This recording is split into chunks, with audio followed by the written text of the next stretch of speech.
Mzansi Afrika kubingelela umlungu ozoyigode phansi naphezulu. Inkunzi ejama enhlanu nothifula kwadungeka iziziba. Ya.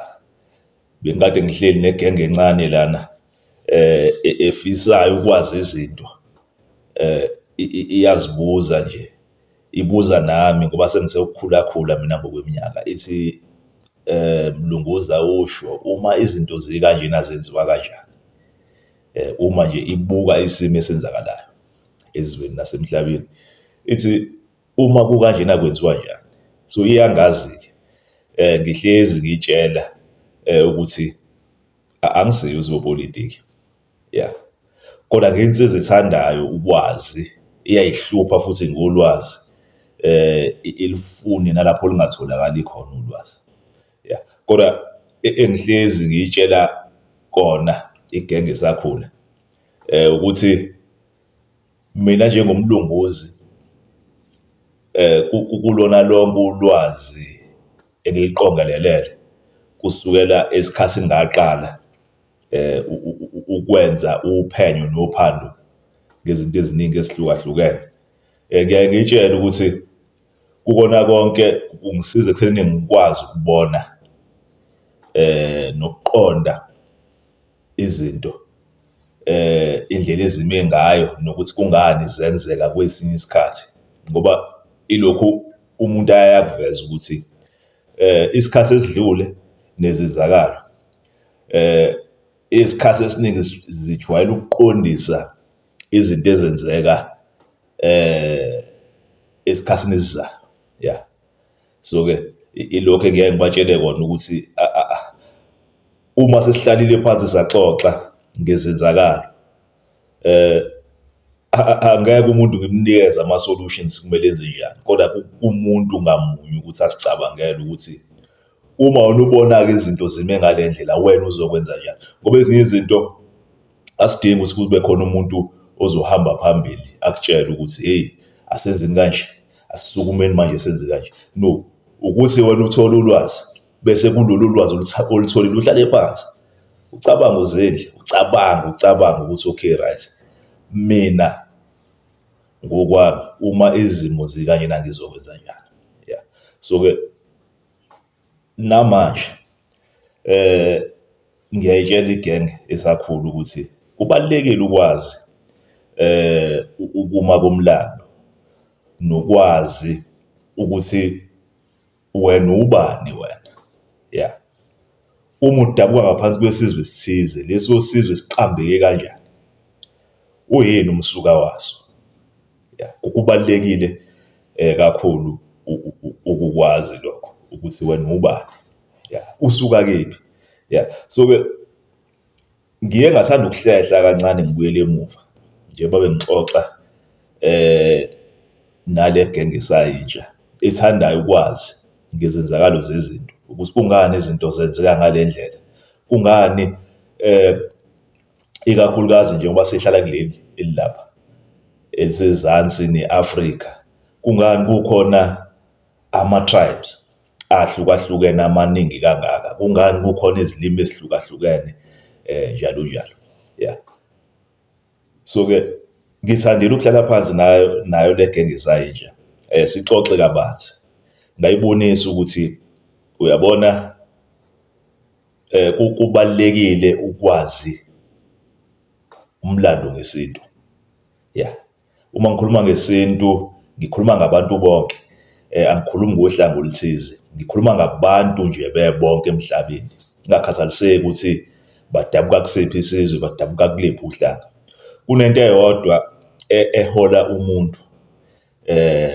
Into eyodwa ehola umuntu ukufuna ukuphumelela, ukufuna ukuba prominent.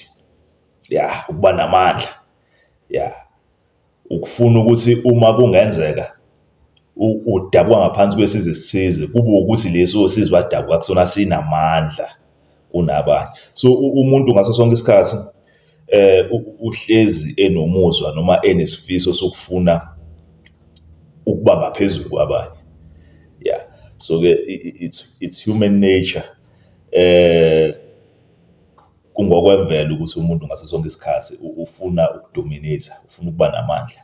Yeah. So kungakho uzobona kwesinye isikhathi kukhona ukushayisana nokungqubuzana phakathi kwezizwe eziningi nezinhlanga eziningi ezikhona nje emhlabeni. Ayikho into etheni abayibangayo, babanga amandla ukuthi ngifuna isizwe sami kube yiso esinamandla, ngifuna isizwe sami kube yiso esinikeza imibono ehlakaniphile, ya ukuthi ayiso esihlakaniphile, ya. So abanye abantu abayilutho, ya. So lokhu akusebenzi esizweni esithize kuphela, kodwa kusebenza kuzona zonke izizwe. So ingakho uzobona kukhona ukungqubuzana nokushayisana. Kanti enye into ebalulekile kufanele siyiveze njengoba sixoxa njengamanje, ukuthi kusukela emandulo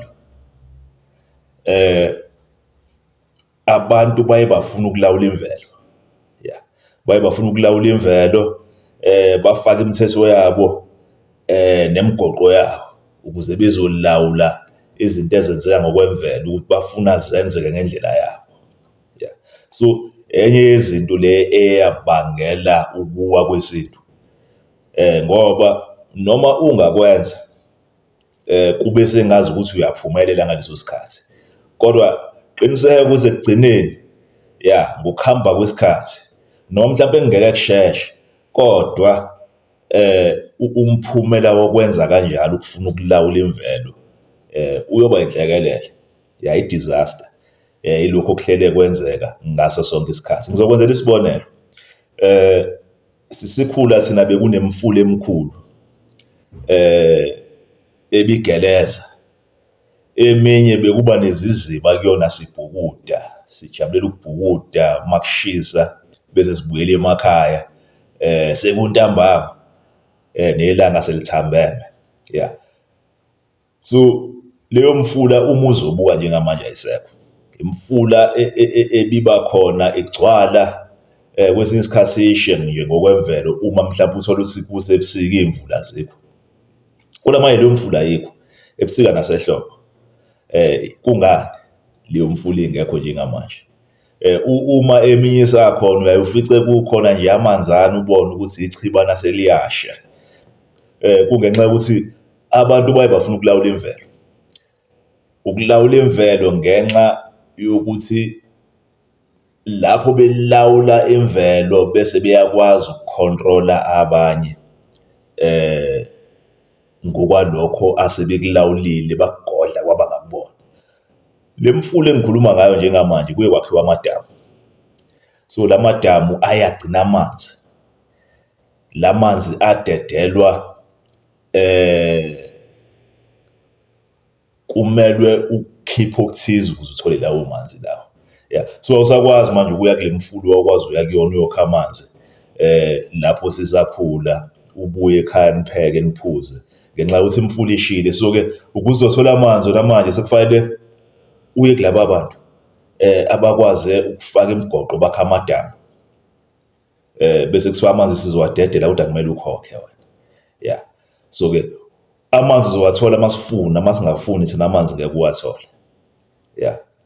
So-ke kuye kwaba inhlekelele lokho ngoba kuye kwenza ukuthi abanye abantu badiphendele kwabanye lapho befuna okuthile, kanti ekuqaleni besazi ukuthi sonke besithembele kwimvelo, ya, izinto ezayidaliwe ukuthi zenzeke ngendlela ezazenzeka ngayo. So abantu baye bafuna ukuziqondisa, kodwa yazi ukuthi lawo madamu ngokuhamba kwesikhathi njengoba amanzi esuke evinjelwe abe umthamo omkhulu kakhulu, bayawadedela ngezikhathi ezithize ukuze kungenzeki umonakalo kulelo damu lelo lisuke livalelwe. Kodwa yazi malingasaseviswa noma nje ngenxa yokuthi imvelo kwesinye isikhathi awukwazi ukuyilawula, imvelo iyohlezi imvelo. Uma like laqhuma lelo damu kwenzeka omkhulu umonakalo. Uyaye uthole kwesinye isikhathi abantu bese bakhile lapho, mhlawumbe sekuhlala umphakathi. Uma liye laqhuma lelo damu zihamba zonke lezo zindlu, bese kumoshakala ngisho nokuphila okuningi kulabo bantu abasuke sebehlala lapho, ya. So ilokho kuye kwenzeka nje ngokuvamile ekuphileni. Abantu baye bafuna ukulawula izinto ezenzeka ngokwemvelo, yabona. Ngizokwenzela isibonelo. njengesintu sisonke kusukela emandulo lapha abantu beqala nje ukuba khona ezweni. Akekho umuntu ngokwemvelo owayenesifiso sokuhlala nje endaweni eyodwa. Wawuhlala uma kukhona konke okudingayo endaweni. Kodwa uma kuye kwaphela lokho okudingayo ubukwazi ukuhamba uye kwenye indawo uthole lezo zinto ozidingayo. So abantu bebefuduka, akekho umuntu obengafuduki. Sizothanda ukugxila kakhulu kuleli esilakhele elise-Afrika izwe. Sizokhuluma nangezizwe ebezikhona emandulo, ngoba uma kukhulunywa ngomlando abantu abaningi baye babhekisele ekhulwini leli le-17 1700s CE. Kodwa uma kuziwa endabeni yomlando sifuna ukudlula thina siye le emuva, ngoba lo mlando musha kakhulu. Umlando lapho khona bese kushintsha khona izinto walezo sikhathi ngama-1700s kuza kuma-1800s. Siyazi umlando owaziwayo loyo uye waxoxwa kakhulu ngenxa yokuthi lapho khona bese kushintsha khona izinto, kushintsha nama-systems. Ila khona kungene khona ama-systems angekho ngokwemvelo alawula izinto aye aba umphumela wezinto esizibonayo zenzeka njengamanje. Kodwa sifuna ukuhlehla sibuyele emuva kakhulu. Uma ungacabanga ngakho, leli zwe lase-Afrika, kwalona leli gama elise-Afrika, siyafisa ukukuveza ukuthi lisho ukuthini. So angeke sichaze okuningi, kodwa sizomane siveze nje bese uyakwazi nawe ukuhamba uyoziphandela, ngoba umlando khona lo, noma kumane kuwulwazi olukhona kodwa oludinga ukuthi uhambe ulibheke wena uyofika ulithole. Leli gama lese-Afrika lisho ukuthi izwe lelanga leli, indawo eshisayo. Njengoba sazi kavela ukuthi i-Afrika, siyazi ukuthi i-Afrika indawo eshisayo le, indawo ethandekayo, nabantu abaningi bebethanda ukufika bevakashe kuyo ngisho nasesikhathini zasemandulo. Indawo enesimo sezulu esikahle, inehlobo, inobusika. So ihlobo malifika lifika nemvula, abantu bakwazi ukutshala kudleke, kukhiqiza ukudla okuzosekela abantu. Kanjalo futhi nasebusika nakhona mase kufikile bese kuyabanda-ke, imvula zibe khona, kodwa nobusika bakhona bubi kakhulu. Nakuba izimo zezulu sesishintshile njengamanje kungasafani nasekuqaleni. So bekuyindawo le ibithandeka, so ibiyaziwa ngokuthi izwe labantu abamnyama leli, i-Afrika, land of the blacks. So ingakho uzothola kukhona amagama afana no-Ethiopia, ngoba nalo lilithi Egypt.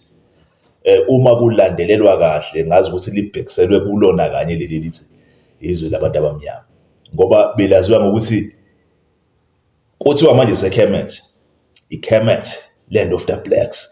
Kodwa kahle leli gama lithi Kemet kwakuthiwa kwamuntu, KMT.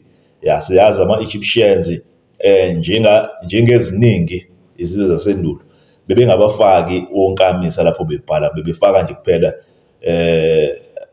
angazi ngakubeka kanjani kodwa kudinga igama lesilungu. Yabona o-A, E, I, O, U bebengafakwa. So umuntu bethi mayebhale igama abhale nje ama-alphabets lawa K, njengo-Kemet kuzothiwa KMT.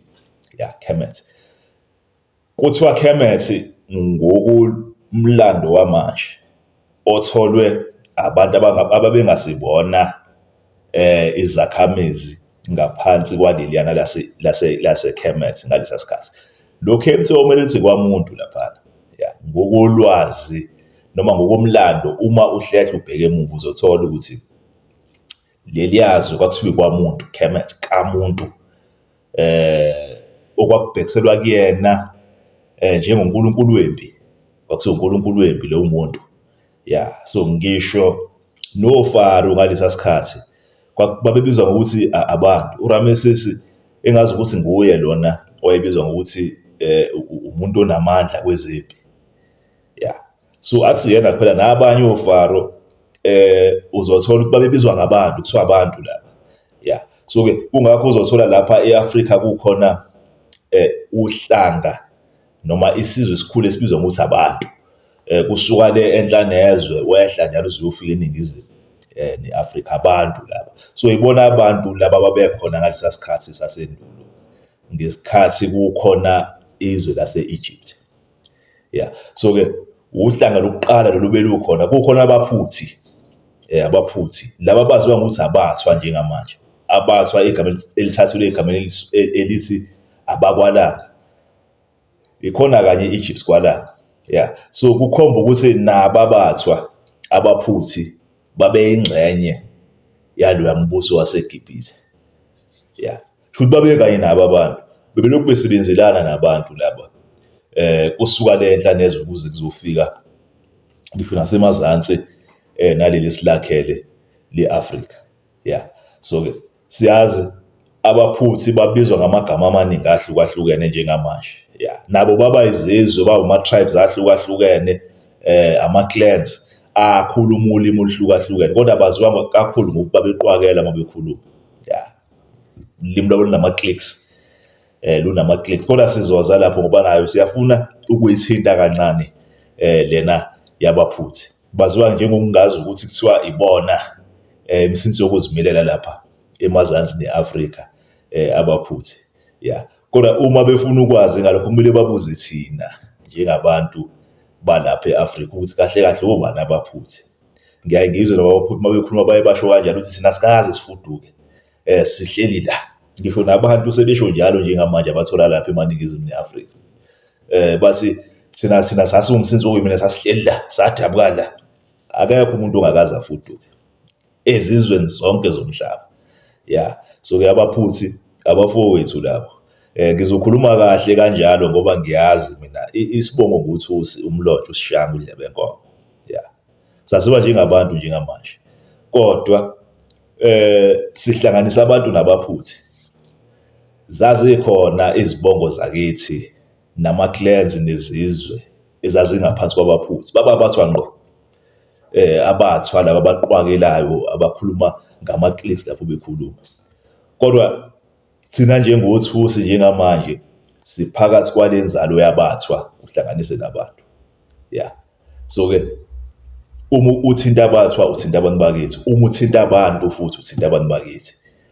Ngoba njengoba ngisho ukuthi ukufudwa kuye kwadalisa abantu baganiselane, bashadiselane, kwaphuma ezinye izizwe phakathi kwezizwe ezimbili eziyingxenye yalezi zizwe zombili. Yeah. So abantu abalapha eSouth Africa awukwazi ukubahlukanisa nabathwa, bayibo kanye.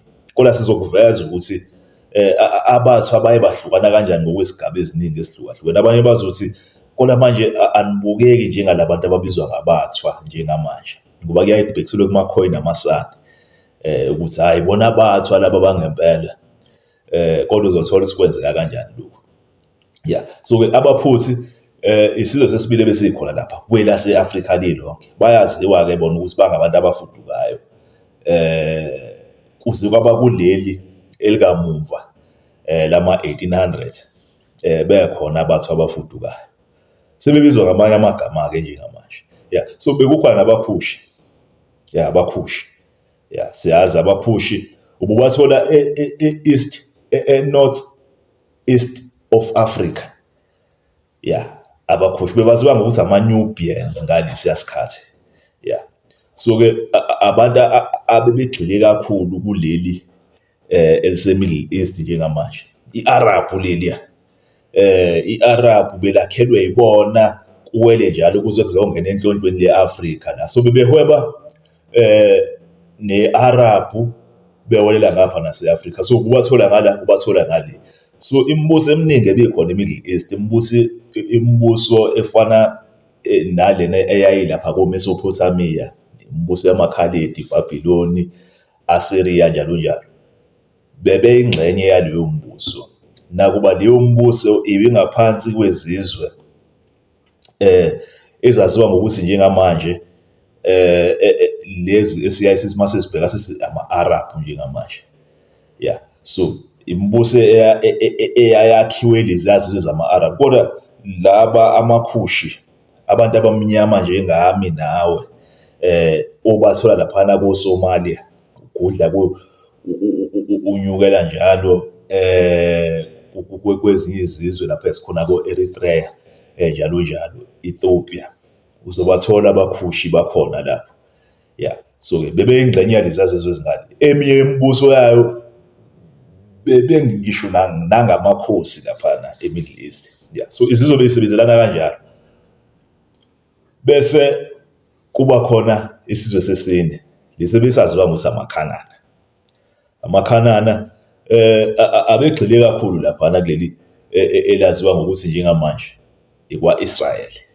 Yeah, yiwo ama-Israyeli abaphusha babuyela ngaphakathi ne-Afrika base bedlulela kwelase-West Africa.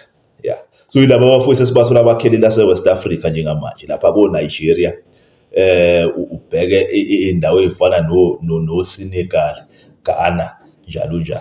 Yeah, so yilabo abafowethu abebe laphaya kuleli lise-Middle East elakhelwe ama-Israyeli ko-Palestine laphaya. Yeah, so akusibona kuphela ngoba ngisho namaFilistiya abeyingxenye yenzalo yabantu abebetholakala laphana e-Egypt.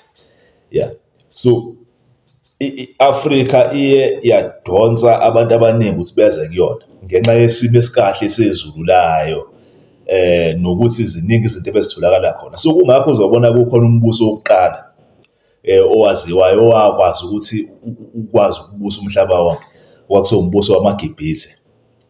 Yeah, umbuso wakwamuntu lo, abantu bakwamuntu laba ababizwa ngokuthi iKhemet njengamanje. Yeah, so kwakwabantu labantu. Yeah, umlando uyakufakazela lokho. Ngikunikeza ilungelo lokuthi usibhekele, usiseshele, ubheke ngisho nabanye boFaro babebizwa ngabantu. Yeah, so-ke umbuso lo wadlondlobala wabamkhulu kakhulu, uhweba nazo zonke izizwe zomhlaba esizibona zikhona njengamanje. Siyazi-ke umaQhwetshelwana uhwebo luhambisana nezinto eziningi ngenxa yokuthi isizwe sisuke sinamandla. Ziningi izizwe esidonsekela khona, zifike zizohlala lapho. Kungenzeka mhlawumbe zize nangamathuba emisebenzi, zizofuna amadlela ahlaza njalo njalo. So kungakho uzobona i-Egypt ine-diversity engaka yabantu abahlala khona njengamanje. Uzothola nanokuthi ngenxa yokuganiselana ngisho nesizwe besikhona emandulo siye sashabalala, not siye sashabalala ngomqondo wokuthi siye safuduka. Kule qiniso baye bafuduka abantu abaningi ngemva kwama-invasions amaningi afika lapha abantu bezokolidla lelizwe, ngoba njengoba ngike ngasho abantu bafuna ukubusa, bafuna amandla. So ngaso sonke isikhathi kuhlezi kune-compensation yamandla, kuliwa njalo njalo. So-ke abanye babantu ababehlala e-Egypt originally, ababefana nami nawe, bagwenyeka ngaphansi kwalama intermarriages enzeka, lapho abantu beshada nezinye izizwe ezayiqhamuka kwamanye amazwe. So-ke kuba nokuxubana, yabona, kuba nokuxubana. So abantu bashintsha uma kuya ngokuya, njengoba uzothola ukuthi uma bengingashada nonkosikazi womlungu njengamanje, sizothola ingane eyikhaladi. Ingane yami eyikhaladi uma iye yathola unkosikazi womlungu, bazothola ingane eyikhaladi, kodwa uyabona leyo ngane kancane kancane izodonseleka ukuthi igcine isifana nomlungu.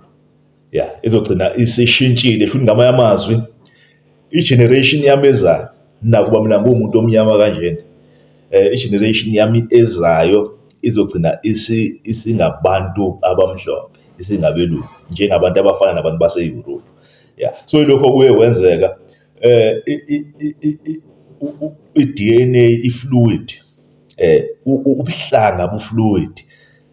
Awubophelekile ukuthi wena uma ungumuntu omnyama noma ungumlungu, ngisho uma kuthiwa kungenzakalani uyohlezi umuntu omnyama noma umlungu. Yeah, so-ke ngenxa yama-intermarriages kuyahamba kuhambe ngenxa yokuxubana kobuhlanga, uthole ukuthi i-generation yakhe igcina isiyilolu uhlanga obungasilona wena. Yeah, so kangangokuthi ngisho lapha e-Afrika baningi abantu abamnyama, uma ungahlehla ubheke emumva oyothola ukuthi okhokho babo babe ezinye izizwe. ezingafani nabo nje kwabenje njengamanje. Yeah. So-ke lezi zizwe ezine sizokhumbula lapho ama-Canaanites abantu bakwa-Israyeli bewadudula bewakhipha ezweni abuyela eWest Africa lapho esitholakala khona njengamanje. So-ke bekuwabantu bandawonye bonke lapho siyisizwe simnyama. Kungakho uzothola ukuthi lapho kukhulunywa nge-Afrika isikhathi esiningi kuthiwa igama layo elisukela emandulo noma lakudala kuthiwa i-Alkebulan. Yeah, izwe labantu abamnyama land of the blacks. Ngakho uzothola kukhona amagama afana noSudan, land of the blacks, izwe labantu abamnyama. Chad nalo lisho into efanayo, abantu abamnyama malapha. Yeah, so-ke laba bantu bonke bayazalana. Uma uzohlehla ubheke emuva baqhamuka kwenzalamizi eyodwa, nakuba ngenxa yokufuduka bebadabuka baba zinhlanga nezizwe eziningi ezihlukahlukene, kodwa bayinto eyodwa laba bantu laba. So-ke nakho esifuna ukukuveza, ngoba sisigxile kakhulu emlandweni wesintu noma wabantu abatholakala laphaya emazansi ne-Afrika. Emva kokuwa kombuso wakwamuntu eGibhithe, ama-Egyptians, ngenkathi kwenzeka ama-invasions ezizwe zayiqhamuka e-Asia, zadudula laba bantu behla bashona ezansi. Yeah, uzobathola sebelaphana koSudan, Nigeria, Togo, njalo njalo, bexubana nezinye izizwe ezingabafowabo kodwa ebesezingezinye izinhlanga ngenxa yobunationality noma ngenxa yobubusi. Yeah, so baxubana na kwaqambeka ezinye izizwe. Yeah, so abaphusi bebelokhu bekhona nabo, so abaphusi bebelokhu beshadiselana nabo nazo lezi zizwe. So kungakho uzothola kukhona abathwa abatholakala eCentral Africa, izizwe lezi ezifana nathi njengabantu kodwa zimfishane ngokwemizimba. Yeah, zimfishane ngokwemizimba, abafowethu nabo labo. Yeah, ingakho uzothola kukhona nezinye izizwe ezibizwa ngokuthi amambuti. Usuthola kule egama lesiphutha amambuti lawa. Yeah, so-ke behla njalo bashona ezansi. So into ebiyenzeka ngenxa yokuthi nje basiye sakuveza ukuthi nakuba umbuso ubuseGibhithe, kodwa ngenxa yokuthi abantu bebefuduka, laba abantu abakhele lelizwe elise-Afrika bebeyihamba yonke i-Afrika. Yeah, bebeyihamba yonke i-Afrika. Njengoba beyihamba yonke i-Afrika, abanye bebakhele kwezinye izindawo ezikhona e-Afrika. Yeah, okungabahlukanisi nabafowabo abalaphaya eNorth ye-Afrika. Yeah, so-ke ilokhu esifuna ukukuveza njengamanje ukuthi nangenkathi laba sekwenzeka ama-invasions beshona ezansi, bafica abafowabo ababehambe ngaphambi kwabo bebathola beseningizimu yaleli zwekazi elise-Afrika. Yeah, so-ke nakuba kungenzeka basebe nobunye ubuzwe ngenxa yobunationality, siyazi nje basisho ukuthi umuntu ufuna ukudominisa ngaso sonke isikhathi, ushaya abanye abafake ngaphansi kwakhe besakha umbuso omkhulu, aqambe leso sizwe njengesizwe sakhe. Yeah, so-ke leso sizwe sesihlukile kwezinye izizwe ezikhona nazo ukuye kwenzeka into efanayo, kuqambeka ubuzwe. Yeah, kodwa laba abantu bayinto yinye bonke. Yeah, so lapho ngathi behla beshona ezansi, uzothola ukuthi usuthola kukhona neminye imibuso ehlukahlukene oyithola ebakhona emva kwalo mbuso omkhulu waseGibhithe. Ungacabanga ngombuso omkhulu wasemaphungubwe. Yeah, umbuso wasemaphungubwe unomlando ojulile obonisa ukuthi laba abantu bebeqhamuka laphaya enhlanezwe, ngoba kuthiwa izinzalamizi ezaqamba le mbuso zayiqhamuka enhlanezwe lapha ngakoSudan. Yeah, kungasikona ukuthi bebengafuduki, ngoba kwesinye isikhathi ihlalankosi alisho ukuthi ihlalankosi lapho kunombuso khona noma komkhulu khona sekwilapho wonke umuntu ohlala khona, kodwa kungenzeka ukuthi komkhulu libe sendaweni ethize kodwa libusa abantu kuhambe njalo ukuze kuyofinyelela ezindaweni ezikude kakhulu. Yeah, so-ke kuthiwa abantu abaqamba umbuso wasemaphungubwe besuka lapha emazweni afana nako-Ethiopia, Sudan, behla njalo. So yilabo abantu abebelaphaya ezweni laseGibhithe abehlele eSudan.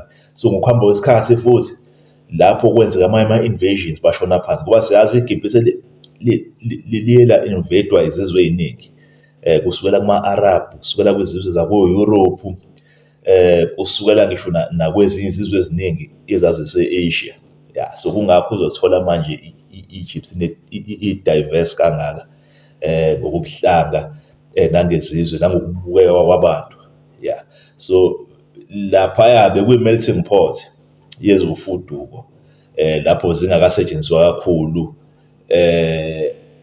i-transportation yasolwandle yokuthi abantu bakwazi ukufinyelela emazweni akude kakhulu behamba ngolwandle. Ibisetshenziswa yona kodwa ibingekho mandla kakhulu, so bekulula ukuhamba.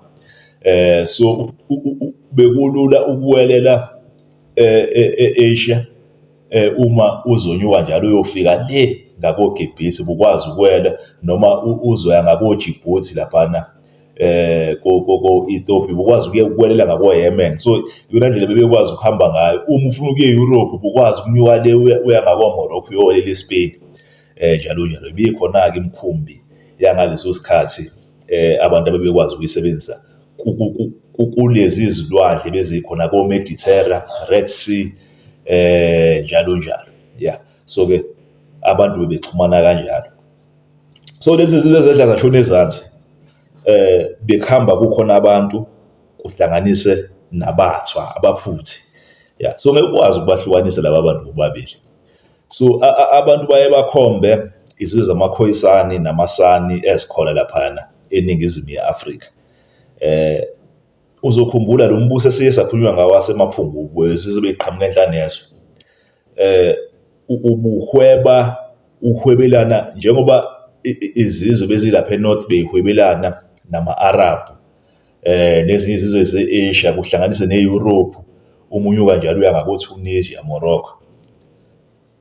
Izizwe bese zilaphana ezansi zona zihwebelana ne-Asia, amazwe afana noShayina, India, ngisho ne-Persia, ngoba uzothi uma ugudla njalo ngolwandle uzothola kukhona ama-trading post amaningi abesetshenziswa endulo kokhilwa laphayana ko-Delagoa Bay.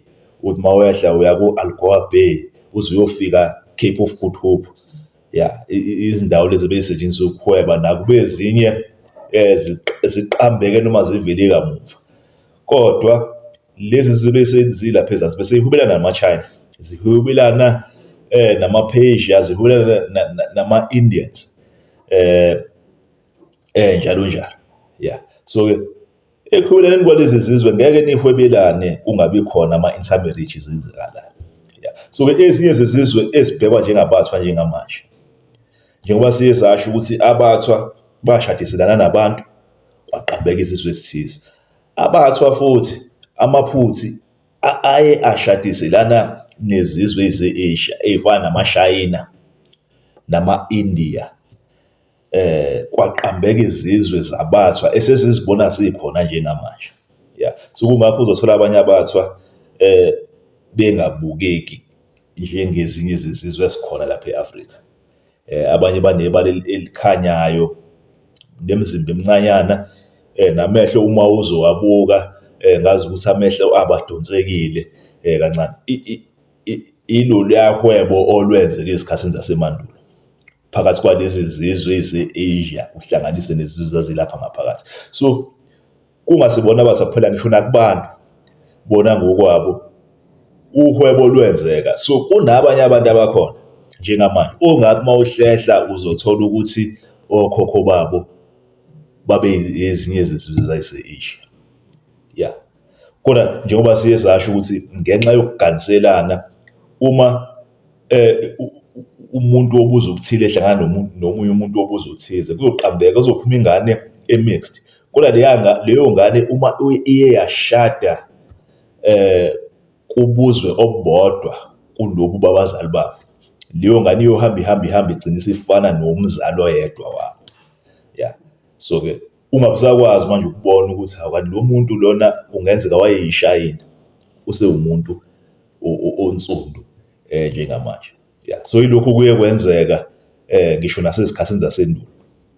So-ke lezi zizosithola zilapha zingama-Afrika ngokoqobo ngoba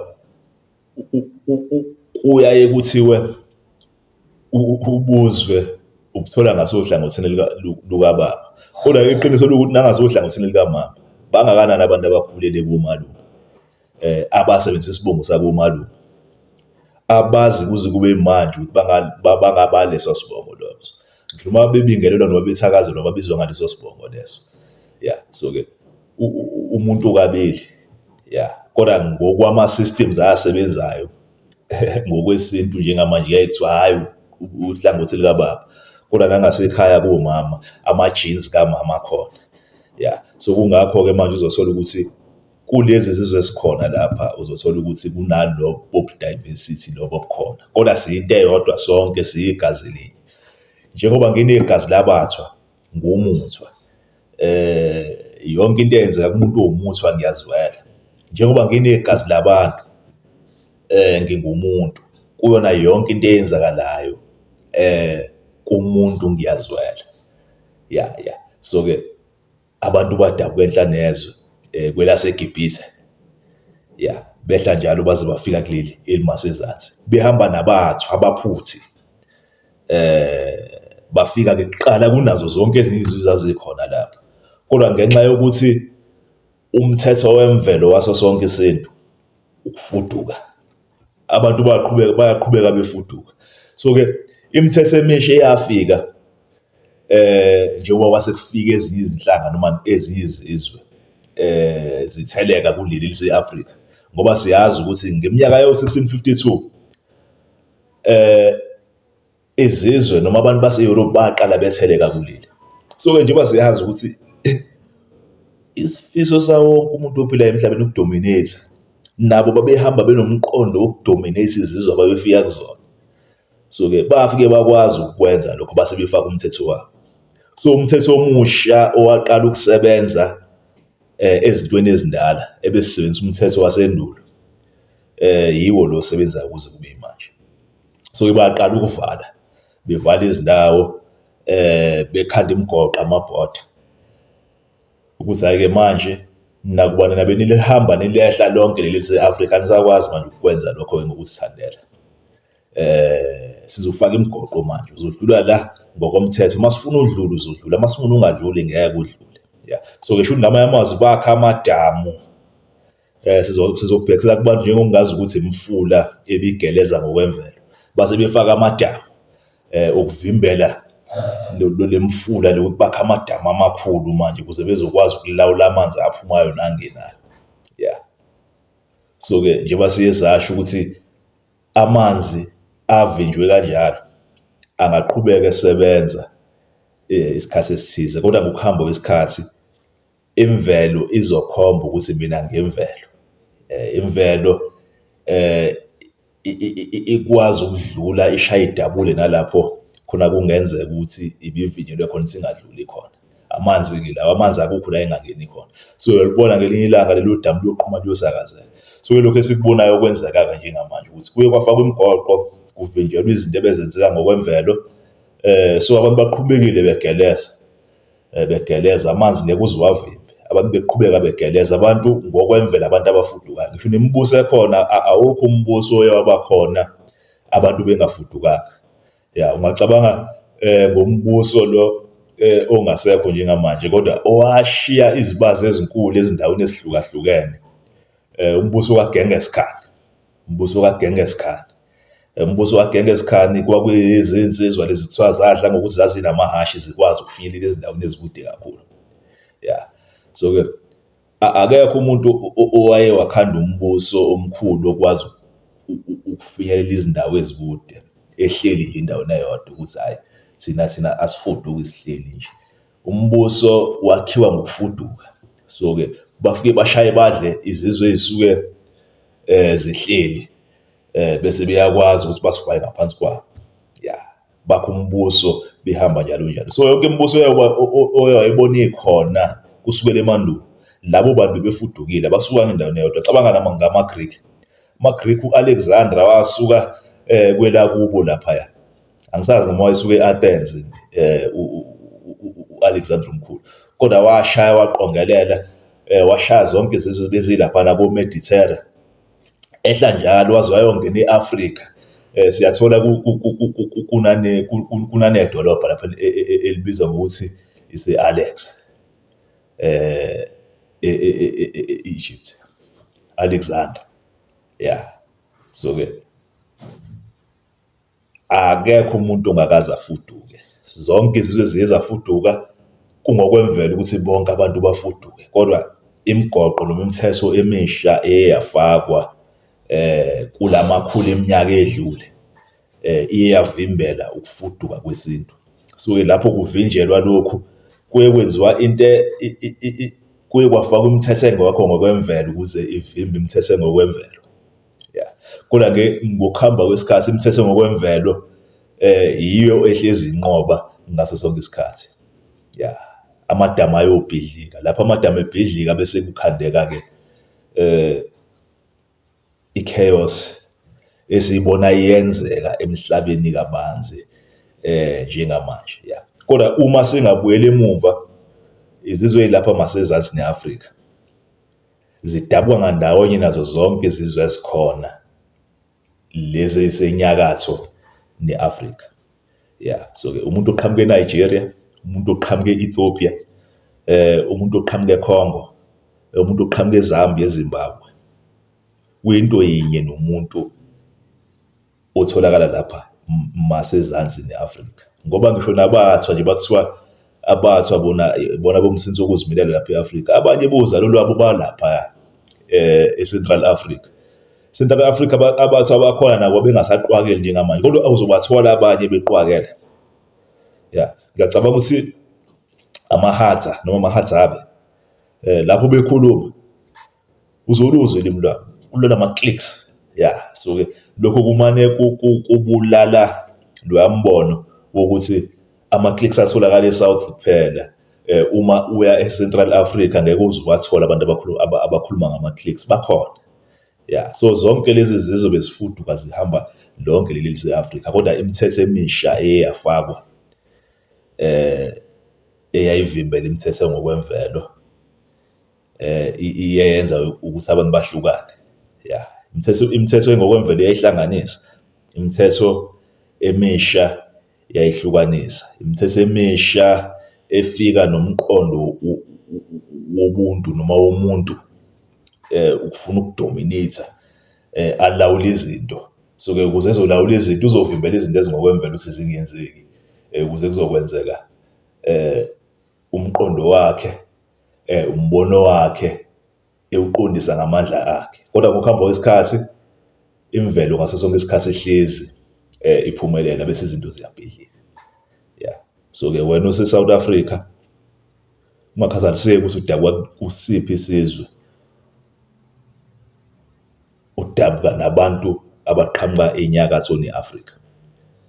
Ngiyazi kunombono nanokuthi uma ubheka ngisho nama-tribes akhona lapha kuleli lise-South Africa, abanye abantu abaningi baye babe nomuzwa wokuthi hhayi lama-tribes ahlukene awahlangani. Laba abahlangana kakhulu futhi ukuhlangana kwabo kuseduze kakhulu. Sike saxoxa ngakho kulolu hlelo lwakwaMlandu-Matrix ukuthi laba abantu bahlangana kanjani. UMtswana